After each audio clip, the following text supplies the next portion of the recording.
Uh, Welcome on behalf of GWL Voices.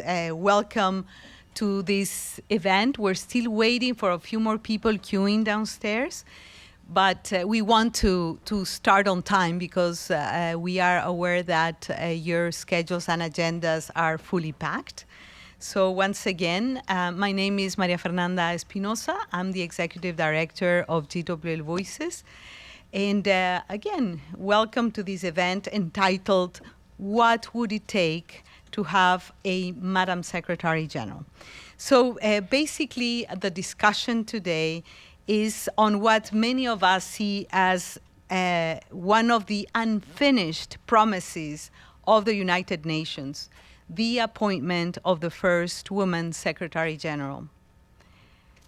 The selection of the next Secretary General in 2026 is perhaps the most significant leadership appointment of the organization, and why not for the multilateral system as a whole. Often described as the most impossible job in the world, this appointment coincides with the UN 80th anniversary and represents far more than a routine change of leadership. It will shape the direction of the UN at a moment of profound geopolitical fracture, institutional crisis, and existential threats to humanity. In many ways, it is a stress test for the credibility of multilateralism itself. The next Secretary General will inherit a world more divided than at any point since the Cold War, but with even more complex challenges. Over 100 active conflicts, 123 million people forcibly displaced, 870 million people living in poverty worldwide, and 2024 marking the first year to exceed 1.5 degrees above pre-industrial levels. The ability of the next leader to navigate through this crisis will determine the UN's capacity to remain an effective force for global cooperation and peace. The process to select the new Secretary General has become more transparent since 2016. Candidates are required to publish vision statements and participate in General Assembly dialogues, but the decision remains in the Security Council. Candidates must be able to navigate the political environment, a polarized P5 politics, while still appealing to other 10 elected members of the Security Council. But this is not just about ticking a box of representation. It is about ensuring that the world's top diplomat reflects perspectives and talent of half of humanity. Evidence across national parliaments, peace processes, and multilateral negotiations shows us that women leaders bring different perspectives to the table. They have shown greater emphasis on prevention, on human security, and resilience. In an era of rising conflict, record displacement, and climate disruption, these are precisely the qualities our global leadership requires. So after 2 cycles in which strong female candidates emerged, the pressure in 2026 will be immense. That is why today's conversation is so valuable and so timely. We have with us 3 former women candidates for the office of Secretary General and co-founders of GWL Voices, who will share their experiences, their challenges, but also the opportunities they see for the upcoming process. Their voices are vital, not only to understand the barriers of the past, but also to illuminate the path forward. The road to Madam Secretary General is ultimately the road to a more representative multilateral system. The next Secretary General would not inherit the outcomes of UN 80, but will be tasked to follow the processes of the Pact for the Future, the new Agenda for Peace, the Global Digital Compact, and the rebuilding of a new international financial architecture. But also, they will inherit and have the responsibility to implement them in a world facing fiscal austerity, and geopolitical fragmentation. So once again, welcome. We're delighted to have you. And let me now turn to Richard Gowan, who will act as a moderator of this dialogue. Thank you.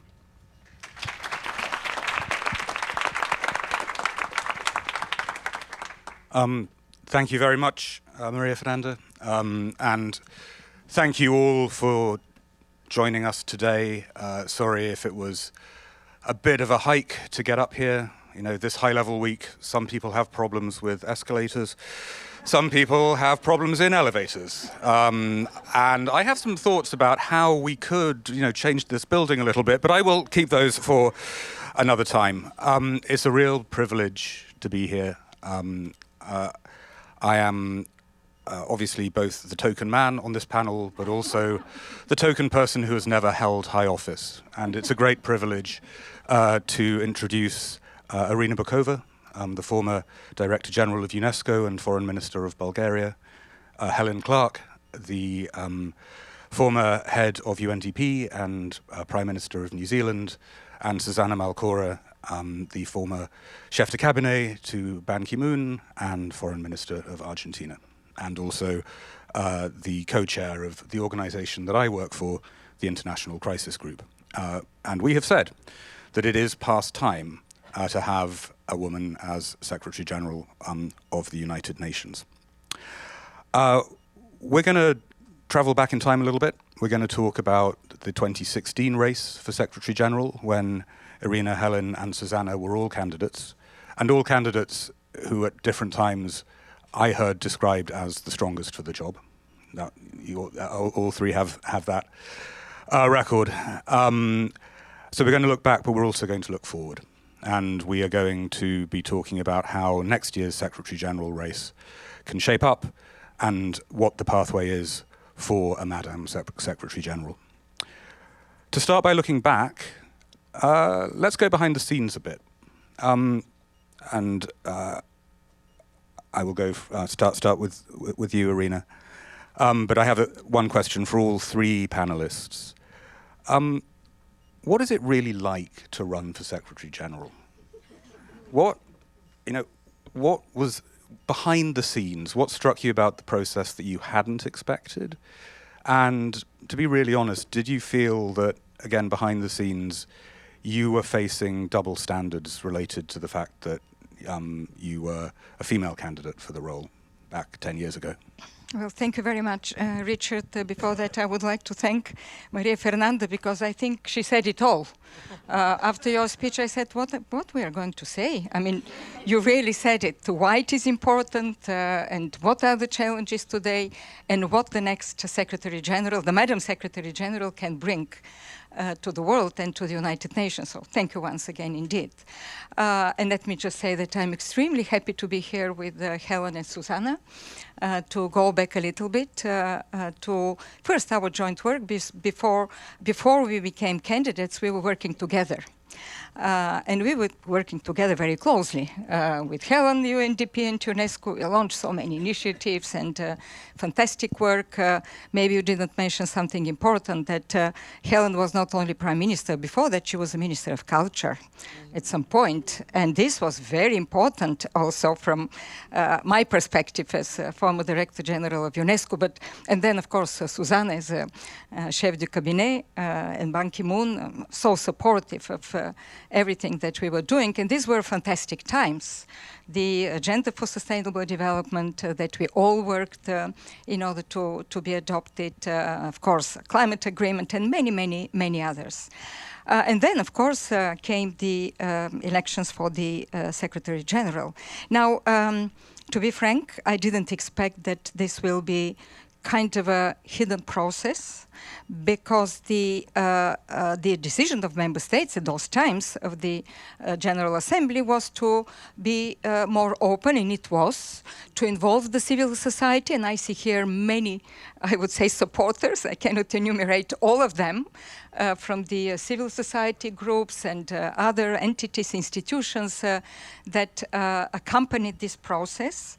the open discussions at the General Assembly at the United Nations with the member states also. So there were very positive, in my mind, openings to this process. And at the same time, I had the feeling that something is going behind that I miss it. I don't get it. I can't explain certain things. Now, and it was a very different campaign. I was running for the elections at UNESCO in 2009, 2008, 2009. We don't have Security Council, so it was kind of a more easier to understand. But I had the feeling that something is going there, and there was a lot of talk. Oh yes, it's good to have a woman Secretary General, but I had the feeling that it was kind of a lip service to say something politically correct for the moment, but then we go back to something else. So I was both, I would say, pleasantly surprised by the interest of the civil society, by the support of the civil society to the process, including and mostly to women candidates and how the process will go. And at the same time, I had the feeling that the look at us was slightly different, whether we are up to the position, because we know that women are not associated with strength. Sometimes, whether a woman should be strong enough to do a certain job, we still have to convince and to prove that we can do the job.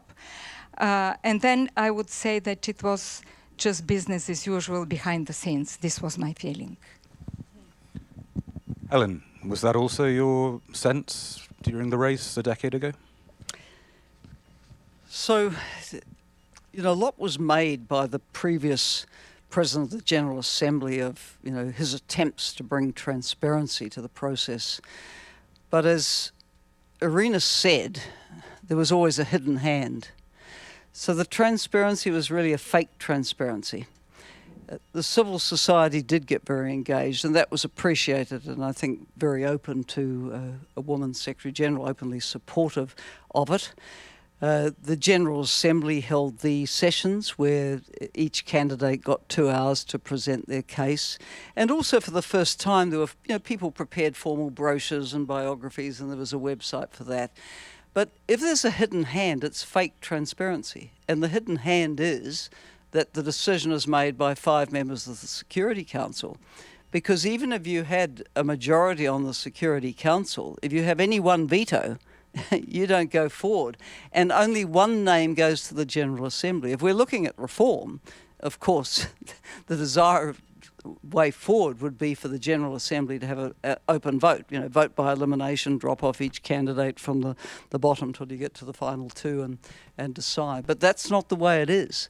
So it gave the appearance of being open, but it wasn't open because of the hidden hand, as simple as that. And Susana, is that also your sense of how it went? Well, definitely. First, I think we need to pay tribute to President Liketov, the President of the General Assembly. He did an amazing job in putting together a process that had many steps that were open. So that shows that the General Assembly counts and the President of the General Assembly can make a difference. So that's the first thing to take into account. Second, it was clear that the role of civil society, the many campaigns, the one for 7 billion, the buzz in social media, although social media was not as strong as it is today, the buzz was there. Of course it was going to be. There was no doubt it was going to be. I mean, it was ripe. Well, this is not a popular vote. And we need to understand that, the politics of it. This is not even a democratic vote within the member states of the United Nations. This is a very qualified vote that has 5 that really decide. And I think, Irina said something that caught my eye. She said, well, women tend not to be perceived as strong enough. Well, I hear 2 things. One, this one is not strong enough. Another one was, this was too strong. So tell me what you want. Well, this one speaks too softly, this one speaks too forcefully. So, yes, there were double standards. As much as there are double standards today, when people say, well, yeah, but it has to be merit-based. I have never heard in the past 80 years when all men succeeded talking about merit. But now that we speak women, yes, of course it has to be merit-based, because it was clear that the meritocracy got us to a very good place. So yes, it's double standard, no doubt about it. And the notion of strength can play to your favor or can play against you.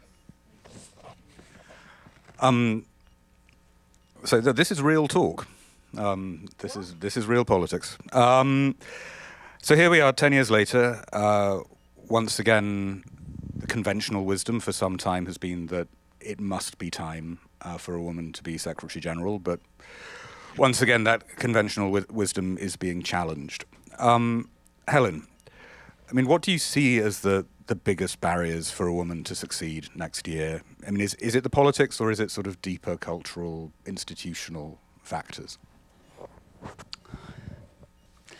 Well, a woman could succeed, but that woman is going to have a strategy for overcoming all tendencies to veto her candidacy.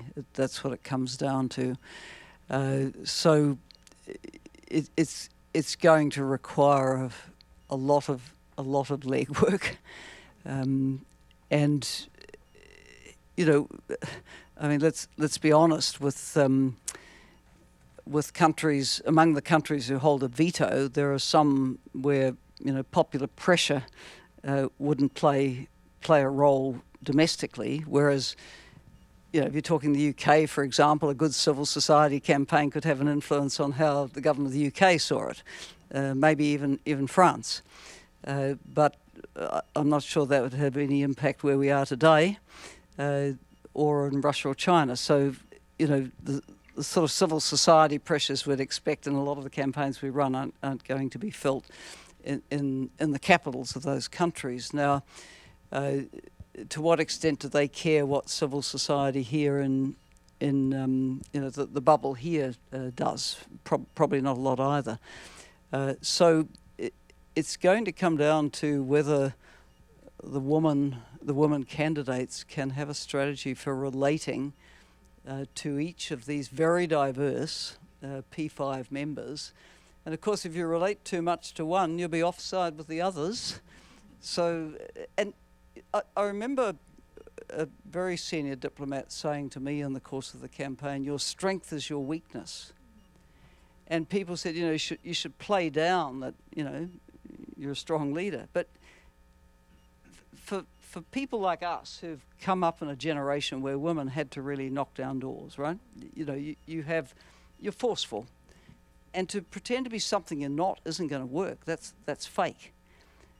So, you know, am I saying that only someone who presents as, you know, very willing to please and, you know, never offend anyone? I mean, and the reality is the women who come forward this time aren't going to be those sort of women either, because a number of those who are presenting might be, you know, more or less our generation or a little bit younger. So they're going to have been through hard yards to get where they are, and it's not in their nature to be shrinking violets. But a shrinking violet might have more chances, I suppose, where I'm getting to. But that's not what the organisation needs. I mean, I used the phrase the other night in another context about the Charter Review Conference. You know, it's time for an adult conversation about the Charter Review issue. The same with this. What do the member states want? What do they need? Secretary General is a spectrum. You can have someone who holds the pen, or you can have someone who's prepared to use the soft power of the organisation to make a difference. There's no hard power. But, you know, someone who'll make a difference, you know, relentless search for peace, conflict mediation, you know, supporting the whole development humanitarian set of agencies, supporting the human rights pillar. You know, for these days and times, you need a strong and assertive Secretary General. But the politics of it mitigate against that kind of choice, unless, you know, there's about to be a conversion among the great powers that I'm not foreseeing at the moment.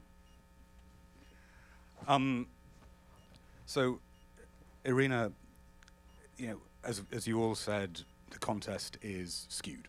There are the P5. That is a reality. But the P5 are divided on a lot of issues at the moment, and the P5, I think, also do face growing challenges to their credibility as five from the wider UN membership. So, what can other actors, civil society, but also member states, I think perhaps especially the elected members of the Security Council, and also the media, what can these actors do to sort of change the rules of the game going into next year? Well, Richard, I think your question kind of continues what just Helen said. I think that because of this shifting geopolitics, because of a very different setting and relations, divisions, very, I would say, profound divisions sometimes, including on important agenda like peace and security, humanitarian nowadays, which I never thought that the humanitarian agenda will be affected also by some influential members. I think whether it's a woman or a man, it will be much more difficult nowadays and much more challenging to reach an agreement among the P5s and then broadly. Now, I do agree that what we had in 2015, 2016 as a human, the civil society, a big human civil society interest towards this, albeit I'm sure that it is still there, still I don't think it will play such an important role as it played in those years for some countries. I don't say, please do not advocate for a woman SG, not at all. I'm just being kind of a realistic into the assessment of the process. Now, I think the difficulty, and for the even campaigning or to for as I said, a woman or a man, but particularly for a woman, will be to navigate through these geopolitical divides, to try to uphold the values of multilateralism while navigating this. I think it's a big challenge. Because at the end of the day, we are speaking about Secretary General of the United Nations, so multilateralism, but also to show, and this is kind of a third level, to show that she knows what is at stake in this world and has kind of a vision, as Helen said also, for not just reform, not just budget cuts or stuff like this, but really what the world needs nowadays in order to cope with these challenges. Now, it's a daunting task. I'm totally aware it's much more difficult than when we were, because at those times, it were good times for the United Nations. But I still believe that, and I come to my last point, something that I shared just the day before yesterday, at a time when the United Nations is looking, and multilateralism is looking for rebuilding trust, for credibility, for something different to show the world, I think electing a woman Secretary General might be this kind of a moment of triggering the debate, of triggering the interest, of rebuilding trust, and showing that multilateralism is life, and it can also bring something good for the world. It may sound a little bit, I don't know, idealistic, but why not? I mean, this may be one of those moments where we can, shake up a little bit the world and say, this is something that you could do in order to move forward. I think it would certainly have a huge impact on media interest in the UN, which has been declining for a long time. I think it would have a huge impact also on young people's perceptions of the UN, which, to be honest, is also in decline in many cases. Excuse me, Richard, because you mentioned young people. I think something very interesting. We were recently, I was recently listening to the Gallup assessment of the trust in the United Nations, just recently made here in the US. But maybe they made it also wider.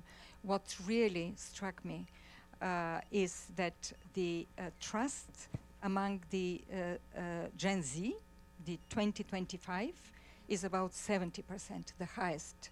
So it means that young people are there with a probably different, I hope with a different view on the United Nations and multilateralism. Thank you. My kids, who are young people, are very against the UN because they haven't seen me for 4 days. But I think they were not surveyed. Susana, I mean, I think this conversation is also incredibly timely because this is really the week when the race begins. Even if the formal process doesn't sort of take off until early next year. You know, we've been building up for a time. There have been stories about various different candidates for a while, but you know, from experience, it's now that things really heat up. And so this is also a really crucial window to try and set the agenda and make the case for a woman Secretary General. I mean, what do you think we should be focusing? What will GWL Voices be focusing on in the next 3 to 4 months to sort of lay the groundwork? Before I answer to you, let me say something about the role of the Secretary General. And Helen put it very right. It goes from being secretary to being general. Very, very tricky balance. But the Secretary General is a very powerful person. Against the odds, against what is being said, against the perception, the capacity of the Secretary General to convene, and I'm not talking convening the General Assembly, I'm talking about convening whoever is needed for a certain issue. The capacity to be present when things are getting out of hand. The capacity to highlight issues that are lost in translation. That is power.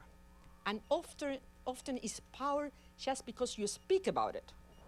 So don't think about the lack of power of the Secretary General. And part of the problem of having a woman is that having a woman with power is a problem for many.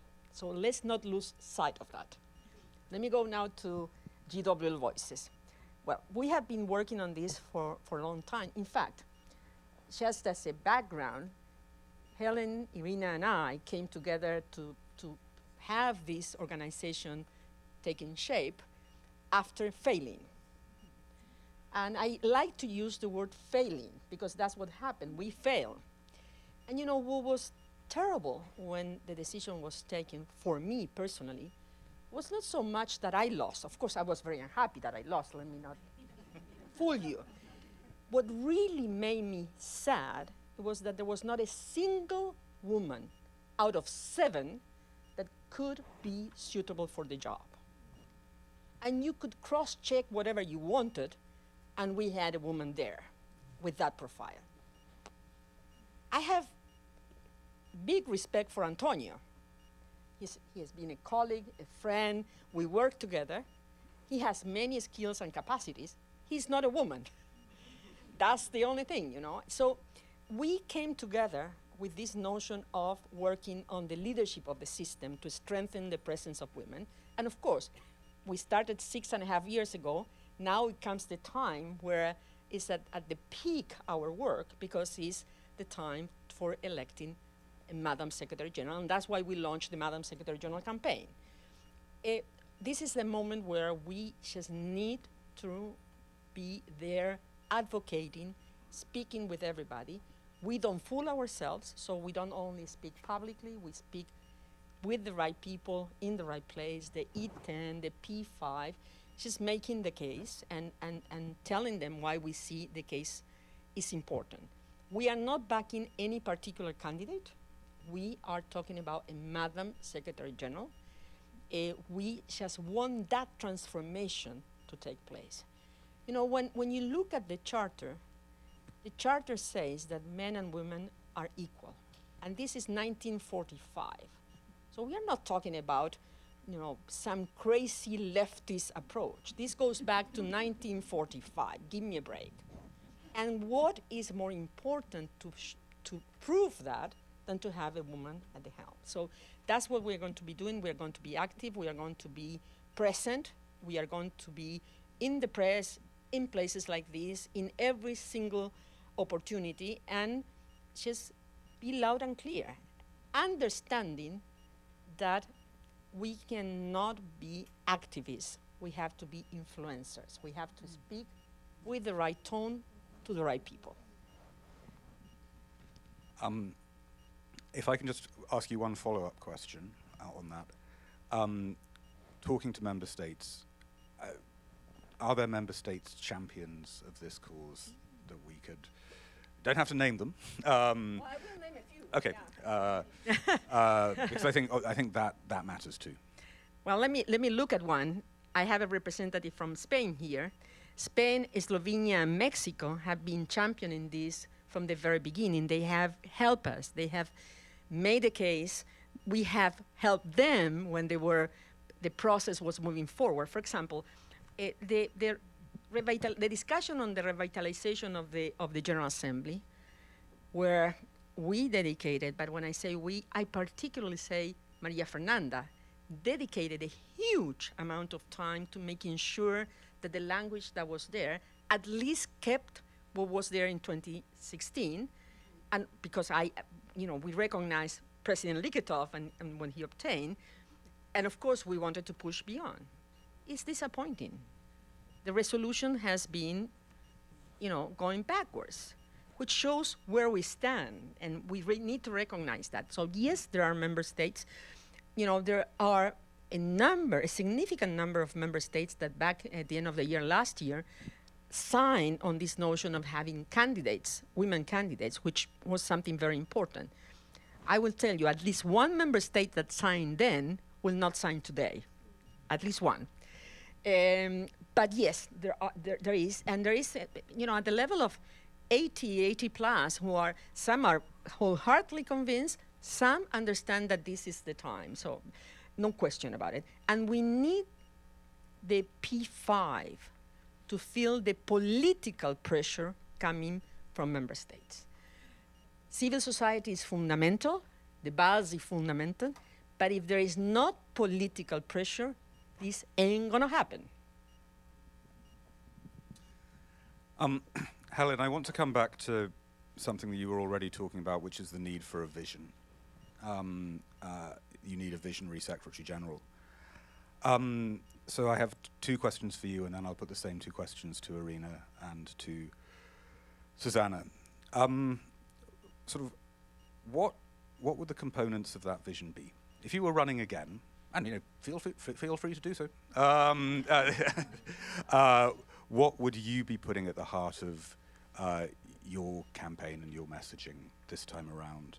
And secondly, we've talked about some of the handicaps that female candidates face, but shouldn't we sort of flip that on its head?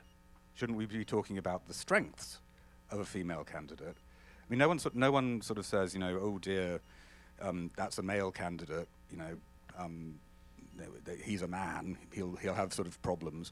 So why don't we get a little bit more sort of positive in our messaging about what a female candidate would bring to this role? I think so much has changed since 2016, and the clarity with which we can now identify the existential threats to humanity which require collective action is just so much more apparent. I mean, the climate crisis was there in 2016, but it's taken on new dimensions. You have had since 2016, obviously the pandemic, almost a once in a century event, but may not be a once in a century event.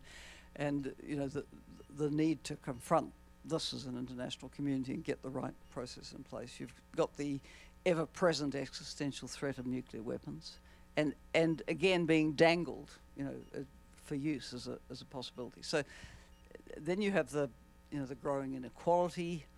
You have the very, very large youth demographic, which is not in many societies seeing the jobs and opportunity come its way. It's unhappy.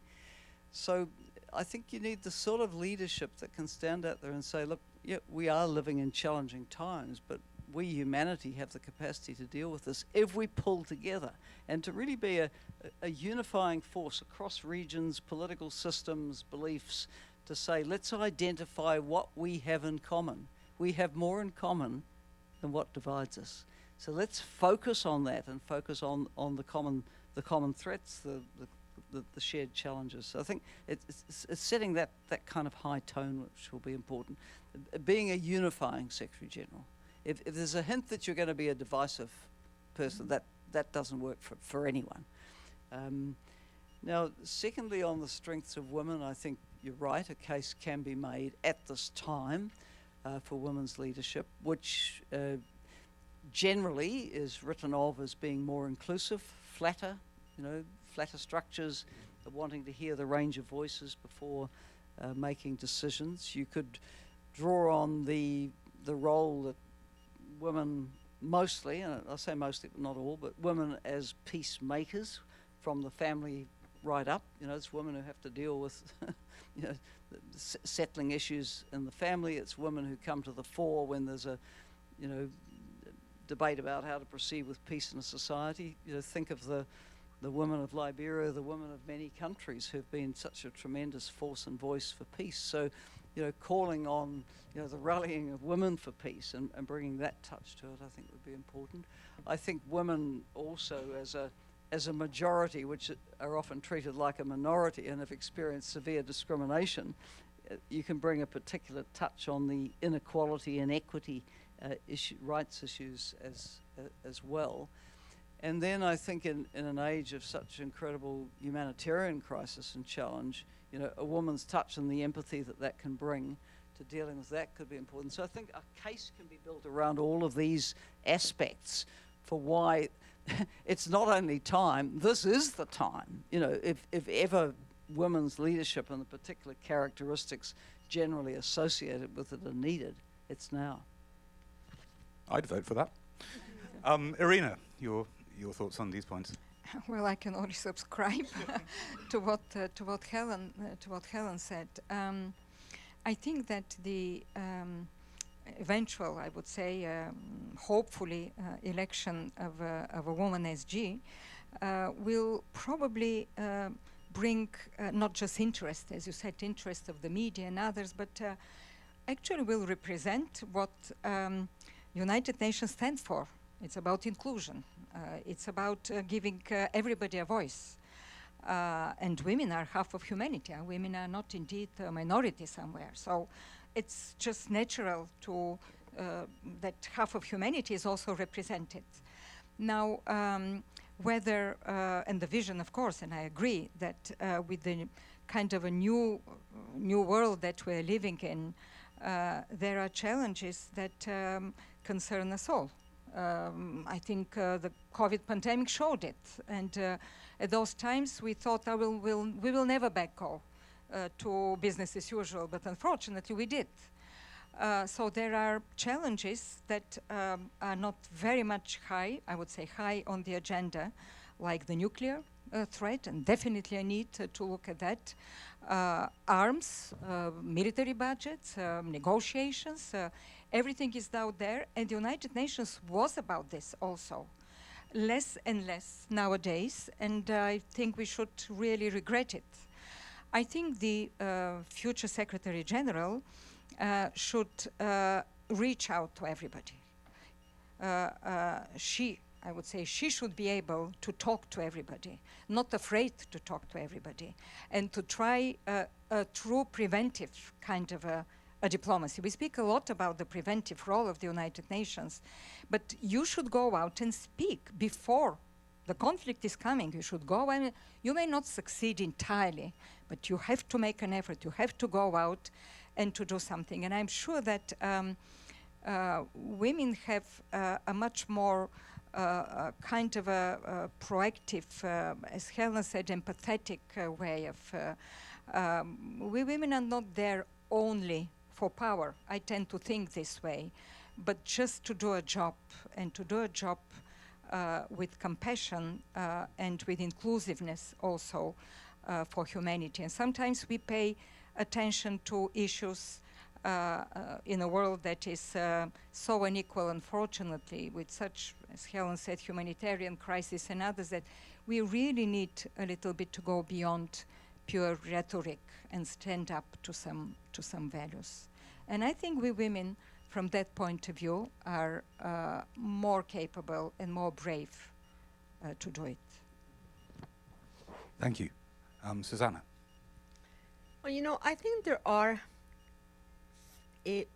masculine attributes and feminine attributes, not women and men, masculine and feminine.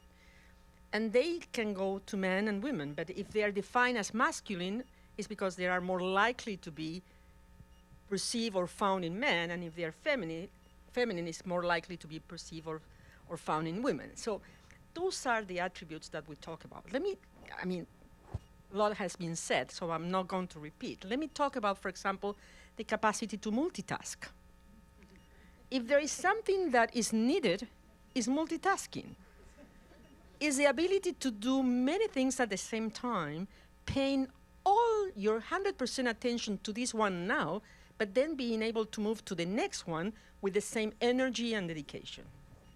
What more do you need in this world than a strong multitasker? I mean, we cannot choose to do this or that. We'll have to choose both and 3 more. So that's an attribute that comes from, I don't know what. I mean, an anthropologist, a sociologist could describe why, but women are typically multitaskers. Then you have the question of empathy. That's clearly a feminine characteristic. Then you have this question of managing resources. It is clear that women tend to be good managers of resources.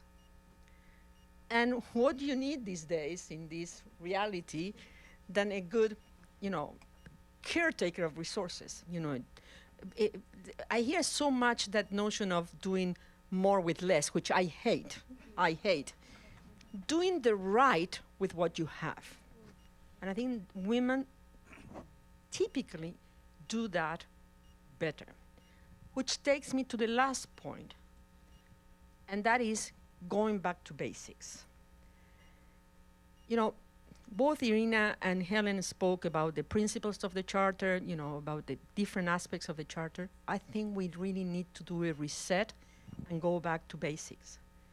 Because the system has grown organically for so long that we now need to reassess what is a priority and what is not, what is sustainable and what is not. We may like to do certain things, but they are not sustainable, and be very upfront on that, very clear on that, be very decisive. And to do that, you need to have not only member states rallying behind, which you need because most of those projects or most of the institutions have a grandfather or grandmother state that decided that this is important. So that you need member states, but you also need staff. This is a major surgical exercise. And you can only do it at least if you have this sense of inspiration that we are doing this, not because it's a cost-cutting exercise, as Irina said earlier, it's because it's going back to basics. And going back to basics also means being humble enough to recognize that the UN cannot do everything.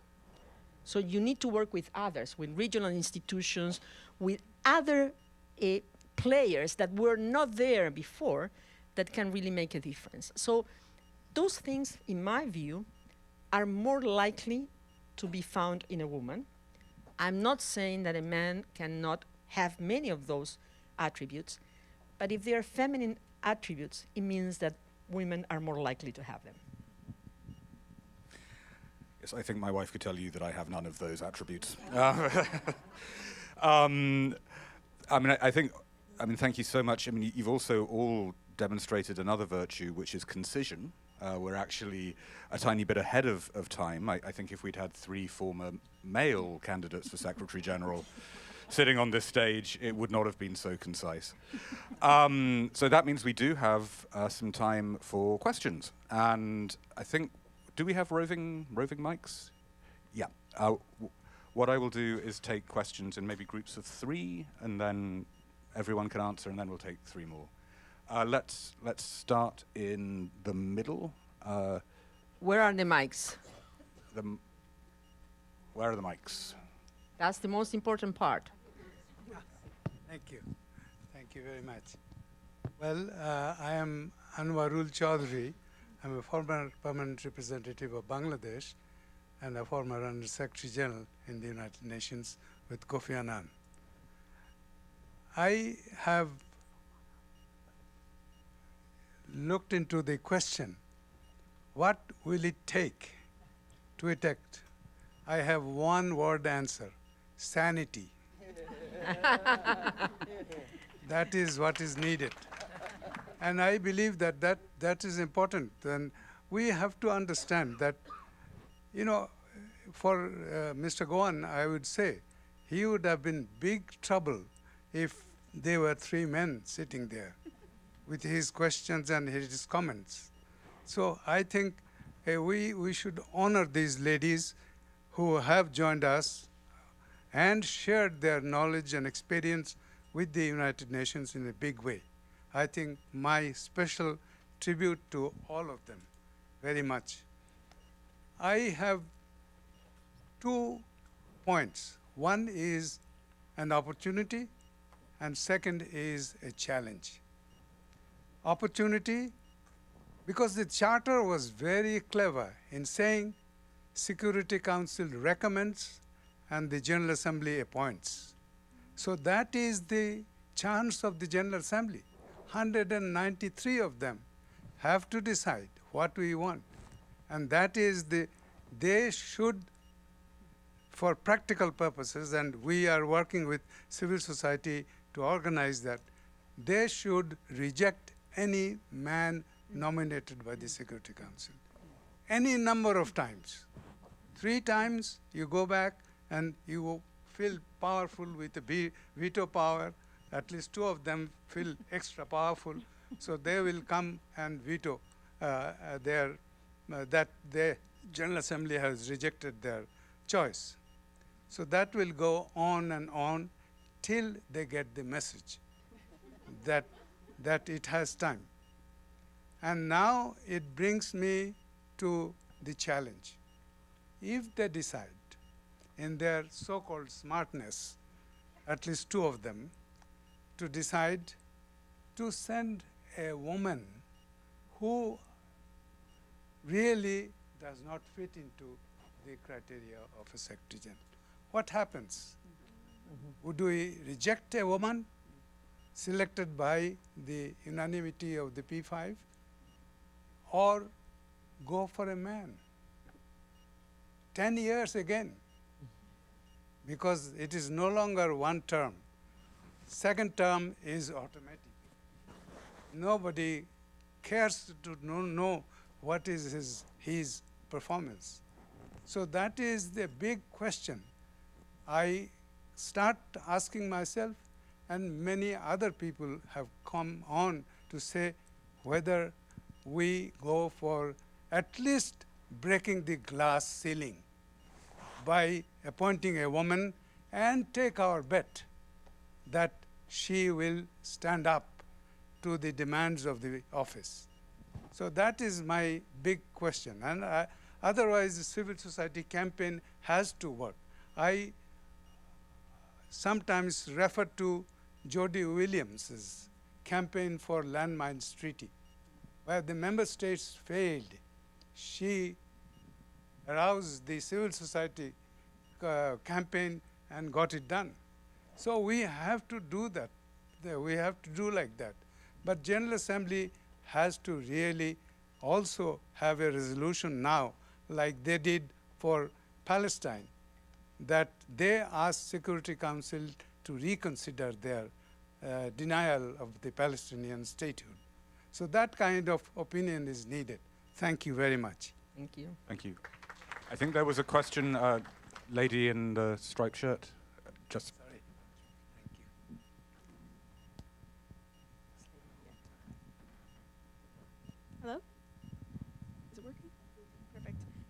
Hi, thank you so much for the incredible discussion today. I found it really helpful as someone who's pretty new to the UN space, and I'm sure that myself and my co-delegate here, we're both the UN Youth delegates from Ireland, and we're going to carry so much of it with us throughout our term this year.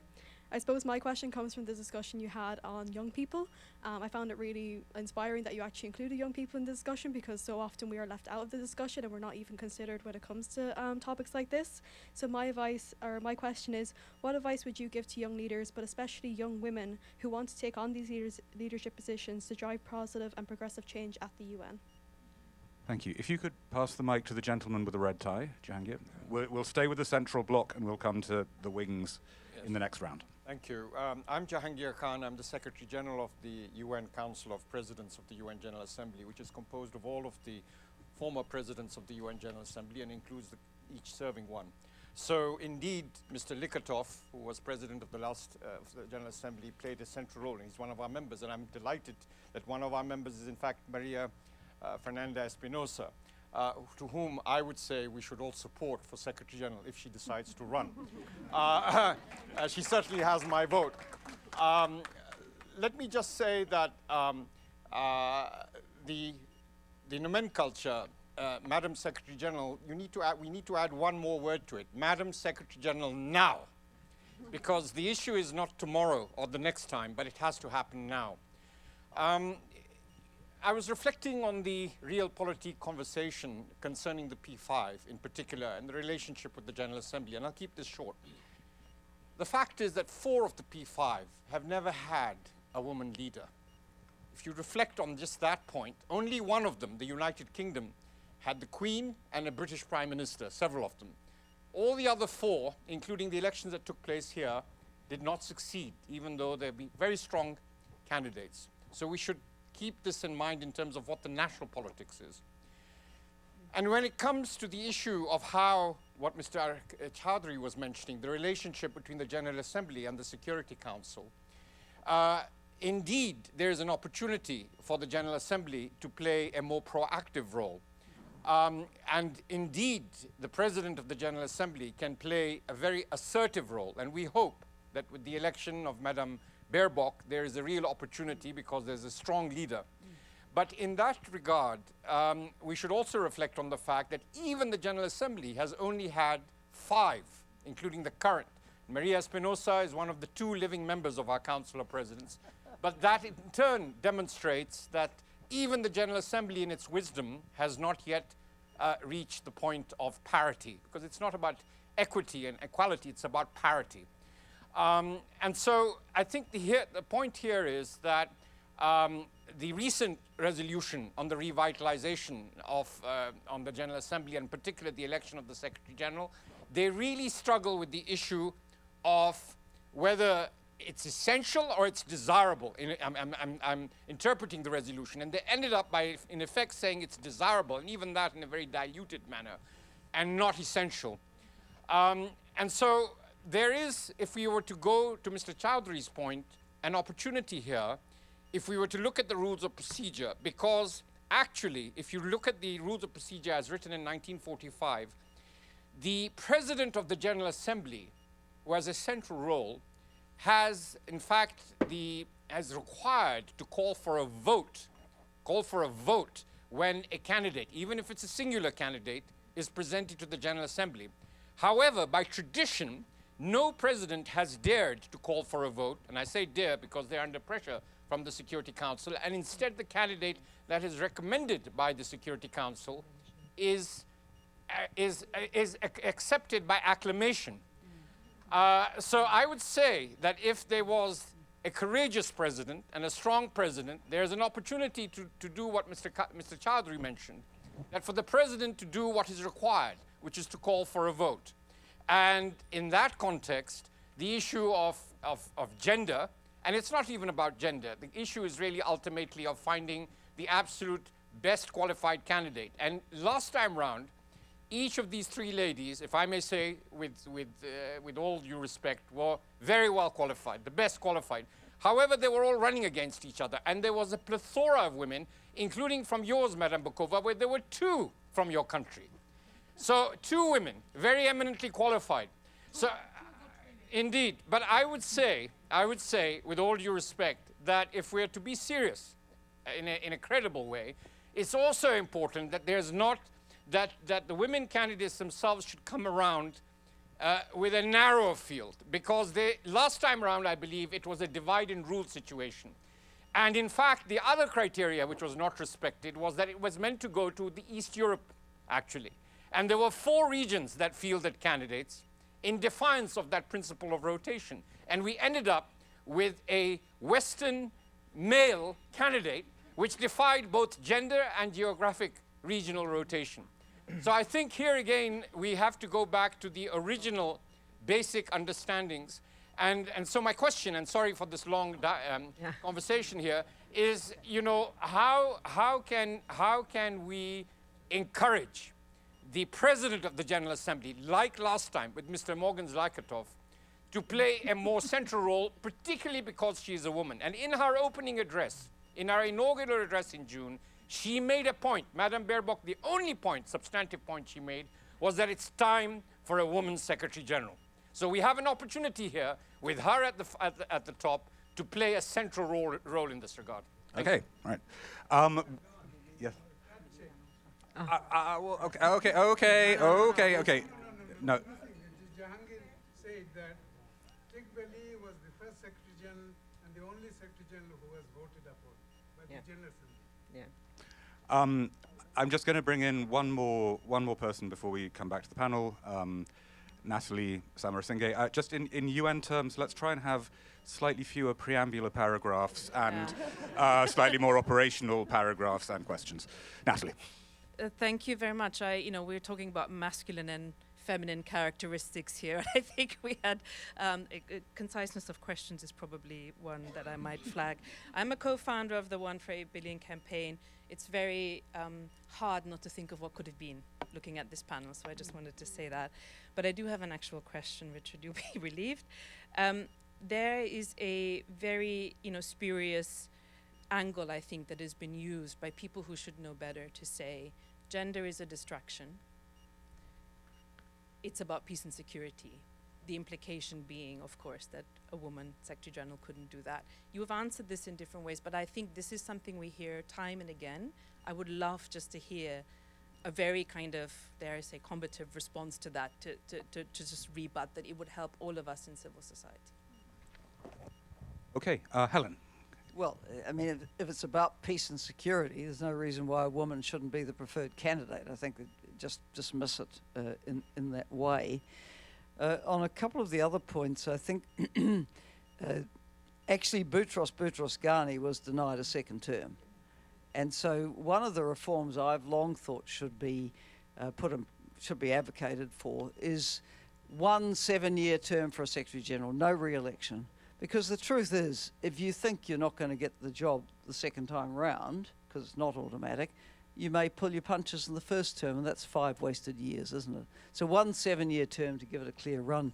But of course that empowers the Secretary General, which is probably why the P5 wouldn't like it either, because the Secretary General with a clear run for 7 years could actually, make a few things move. As for the issue as to whether it was a problem that a number of women ran, no, I don't think it was a problem at all, and I would encourage, women to come forward this time. I mean, there'll be a process of sifting out and so on.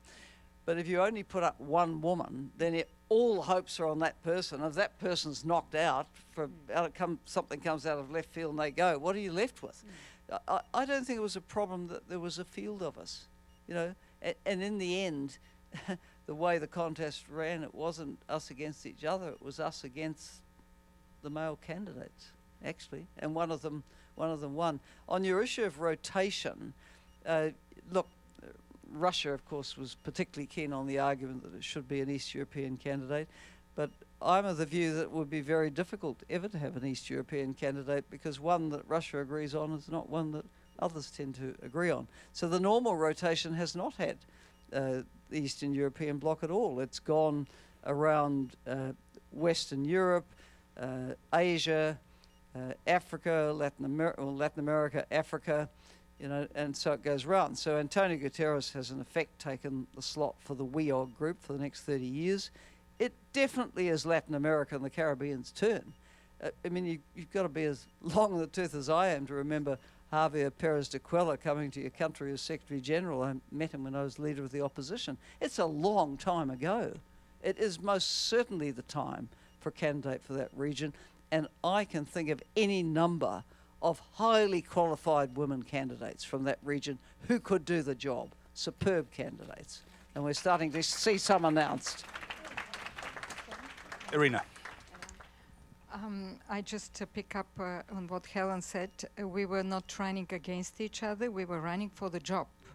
And I think what is important is to show that women can compete among each other like men compete. And it doesn't mean that we are against each other. And I think the disappointment was that there were 7 women candidates, more than men, and none of these women candidates got the job. I think this was... or even got to the top polling position. Yeah, that's I mean, that's the true. sort of order changed a bit, but we never got to the top lead. Right.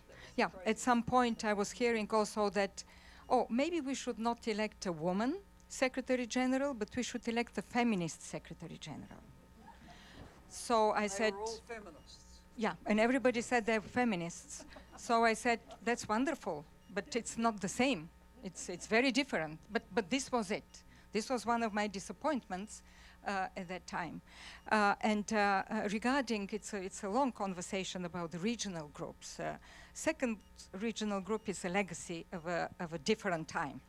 And this is a challenge, it's a problem, we all know that, not just here, but in all the agencies. It's very diverse, it's not coherent, it's not something that can really bring about the potential of these countries. I agree, because on many occasions we from second group are disappointed, but this does not reflect the current situation. And this may be one of the reforms of the UN system. At looking at regional groups and how it is, particularly the second regional group. But it's a big conversation, another conversation which is not linked to that. But if you allow me just 2 points, so maybe I will not have time further down because to say it. The first is why we started this global women's leaders, and Susana, I would like to pay tribute to her because she was really and still is at the heart of all this, and with Helen we joined with enthusiasm. It is because not just to elect the next Secretary General, but just because we saw that multilateralism started to be neglected and to be under pressure. I'm speaking about 2018. It's kind of all this started. And why it is important for us? Because the United Nations multilateralism brought so much to us women. If you look at all the history, without it, probably many of the things that we have now would not have been achieved or would not have been possible for so many women around the world. Maybe for some, but not for so many women. So when the United Nations goes down, women's agenda goes down. And I think this is very important, and that is why electing a woman Secretary General will reinvigorate the debate, will show that the United Nations is keeping, indeed, with its promise. And to refer to the young here, young woman, girl that is with us, I think, can you imagine if a woman Secretary General will be tomorrow? What a role model for so many young women. What an inspiration for them, what an encouragement for them to strive to be whatever they want, maybe in difficult circumstances or difficult situations. But I think we need this type in a difficult kind of environment in many of our societies that are there, a bit morose, you know, pessimistic, and all of a sudden something happens that really presents an inspiration for young women. I think it will be a huge, huge change in the world. Susana. Well, on the General Assembly, I am deeply convinced that the General Assembly has a role to play, not only in this, in many things. That the General Assembly has abdicated from its responsibility, and it's time to stand up. I'm convinced. You know, as much as I was fascinated by the resolution on veto that was passed. You know, there are many things that the General Assembly can do and should do to really bring this to a more democratic representation of what the world is. Because I personally believe that changing the composition of the Security Council, reforming the Security Council, is a very high toll, because the only thing they agree with, the P5, is not to change. So that is just to begin. So yes, no question the role of the General Assembly. Yes, no question that the President of the General Assembly has the joystick with the support of member states, or with the support of some member states, to generate a critical mass to move this forward. So I agree with you completely. On youth, we as a group are deeply persuaded that youth are key. And in fact, one of our initiatives is called Her Turn, where we work with universities to bring all the notion of what is happening to young women. And we have really very strong ties and partnerships with universities all over the world, particularly in the global majority. On your point, Natalie, clearly there is this buzz that, you know, a woman cannot play the role in peace and security. It's absurd. When you look at how much more lasting the agreements where women have been involved are, that is a proof that women can and should be part of the peace and security resolution. Peace and security is perceived as a masculine sphere. And that's precisely why we are in the trouble we are. Because what we need is to be able to cross the bridge. What we need is to be able to have our hands out. What we need is to listen. Very, very feminine attribute. Because that's what we do. We just listen. And the other thing we do is, once we listen, we persuade, we influence, we work our way around. So it's a different way to managing situations, to using power. You know, Irina said it's not all about power. I tend to disagree with Irina in that. I think it is about power. The question is the notion of power. I said not only about. But is the question of what power means. If you believe in power being the capacity to change, to transform, that is exactly what is needed. When power is only self-serving, ego, that's what is not needed, and that's exactly where we are. So to change that dynamics, to really make a difference, a woman will be essential. Thank you. Right, I think we've got time for another round of questions. Shall we start with Jeffrey Feltman? Yep. Hi, Jeffrey Feltman, Senior Fellow at the United Nations Foundation, former Under Secretary General. Thanks to the three panelists for the leadership that I saw in the UN and for the pioneering role that you played in the issue that we're discussing today. And several of you made reference to that GA resolution that was passed on September 5th that was a disappointment in terms of the transparency and role of civil society, et cetera. But Susana, you also mentioned the Liechtenstein-sponsored GA resolution that it didn't dilute the veto, didn't change the veto, it changed the practice. And if you look at Article 97 of the Charter, I think it says something like, the Secretary General shall be appointed by the General Assembly upon the recommendation of the Security Council. Despite the GA resolution of September 5th, taking into account that veto resolution from the GA from April 2022, could the GA pass a resolution that say, okay, we'll appoint a candidate upon your recommendation, Security Council, but you will give us multiple candidates? Okay, Shamala.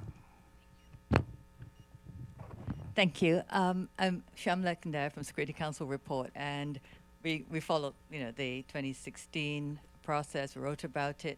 So it's amazing to have all of you here, and I want to take advantage of the experience you had. I mean, one of the things, I know it was, you've mentioned it as a fake transparency, but to those of us watching, it felt like a lot had changed from those. We didn't even know who the candidates were. When I was doing the reports, I had to dig really deep to figure out who actually had run.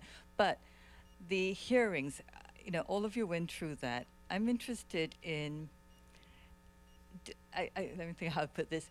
Is it a disadvantage to women, the way the hearings were heard, or not? Maybe it's not, but how can they be improved in general? Because if we're thinking about what are the attributes, what do the members want, they need to be able to get that from somewhere. And whether it's the hearings and the Security Council, the closed door meetings you had, can they be improved as well? I would imagine they can be.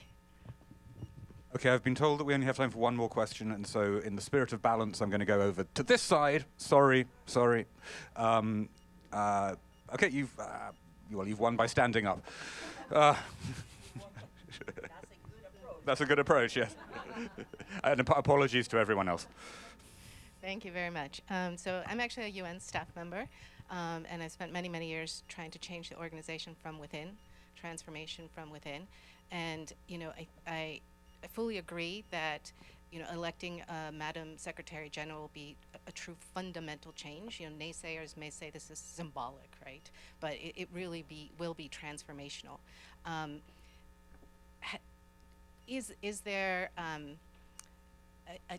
risk, though, that at this moment where the organization is in such a state of crisis and that things get worse, that then people will say, oh, well, it's because of the woman and that things got worse? Like, that is a huge fear of mine. And I hope that the women who are, running for Secretary General have that as a key thing in their strategy. So I just wonder what you think about that. Okay, so there's always this underlying question: why would anyone sane want to be Secretary General now? Because, as Irina said, it's very different. But let's go to the panel one last time, and so both to respond to those questions, but also any final remarks, starting with you. Well, look, 3 succinct questions and answers. Firstly, isn't it when things get really bad that they turn to a woman?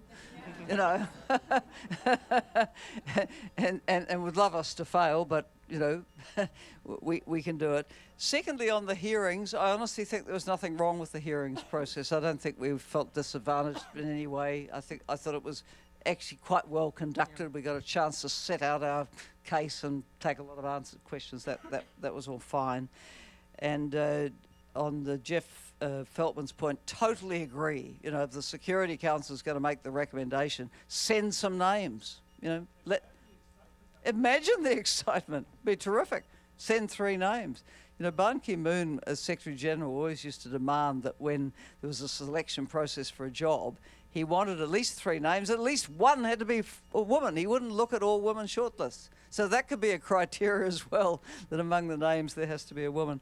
My final point, Richard, would be that there was a New Zealand filmmaker who followed me around for a year and made a film on the Secretary General contest. It's called My Year with Helen, and some of you came when it premiered in New York. It's still online and worth looking at because she got real insights. She interviewed Eugene quite a lot. You were a star of the film as well. But worth looking at to bring back the memory of that. Irina. I recommend seeing the film because I went to London. You remember? I came to London for your premiere to see the film, and it was fantastic. I mean, everybody was, oh, you are competing. You're against each other. You came to London to see? I said, we were competing, but it doesn't mean that, So I came, and it was really a very nice and very insightful also movie. Now, just on the point of, I agree with you. It's a danger, and it's really a risk of what it is. But at the end of the day, we all have taken positions or have gone through difficult moments in our careers, in challenging times, a crisis and others. So there is such a danger, but at the end of the day, this should not prevent women candidates to run for the job. Not at all, because then they will say, you see, women are weak. They do not want to take responsibility. On the issue of several candidates, yes, it's nice, but it will be a very different campaign. When you have to campaign with the General Assembly with 190 whatever countries, it's a different than you campaign P5s and the Security Council. Just to have an idea about that. Because I know agencies send several names to their general conferences. UNESCO is one of the few that still send one name. One thing is campaigning with the 50 members or 15 members, another is to campaign with everybody, just to have it in mind. Huh? It's a different, exactly, different messages, so it will be more complicated. I'm not against it, I just say that it will be a different kind of a ball game. Susana. Well, yes, it will be different, worth trying. Definitely worth trying. And again, this will be a proof of an energized membership of the General Assembly using tools that are there. Because there was an attempt to include language in this resolution regarding more than one candidate, and it failed because, of course, the P5 opposed to it. But if there is a conviction, you have to fight for space. So clearly, the General Assembly has the tools to do it. I agree with Helen. I didn't find the process and the hearings any difficult at all. I mean, not at all. They were, it's interesting because, yes, it was fake transparency in the sense that in the end nothing changed because behind closed doors the P5 decided. But up till then, this was a very, very inspiring process. I remember Al Jazeera, showing the conversations, the debate. I mean, it was really different. And that in itself has a value. So I'm worried about losing that value in this round. On your point, definitely is a risk. But I also want to say something. We are not going to have a Wonder Woman who is going to be able to solve all the problems. We need to think about teams. We need to build people around the Secretary General who can be complementary, who can have different expertises and approaches, who can bring talents to the team that are significantly complementary. And I look at Jeff and I look at Helen. Irina was in Paris, so she was not so much part of the inner group, but we were able to build a team around Secretary General, at least in his second term, that really worked very, you had to see the discussions we had among ourselves. Very, very important discussions because we often didn't see eye to eye. But then we will come to the Secretary General with advice that was the product of our internal agreement.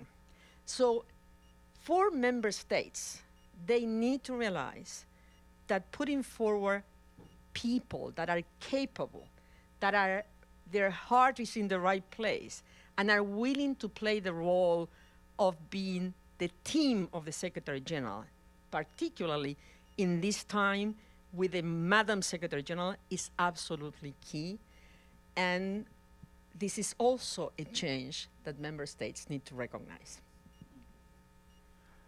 Okay, thank you so much for a really realistic but also really inspiring conversation. Thank you, Helen. Thank you, Irina. Thank you, Susana. And thank you to GWL Voices and the Ford Foundation for hosting us. I'm really sorry I couldn't take all the questions. I think it's a sign of how much interest there is in this question that you're all here, and there are so many questions we want to ask. And please do try and grab our speakers on the way out if you can, or don't. Just a couple of last points. We're going to have a short video now about the work of GWL Voices. There are then going to be light refreshments, which very light refreshments, which are somewhere outside, out there. And finally, I'd just like to say, before we see the video, to our young Irish colleague, Helen said that in 30 years' time we'll have another WEOG Secretary General. So maybe it will be you, and maybe you will be the third or fourth female Secretary General.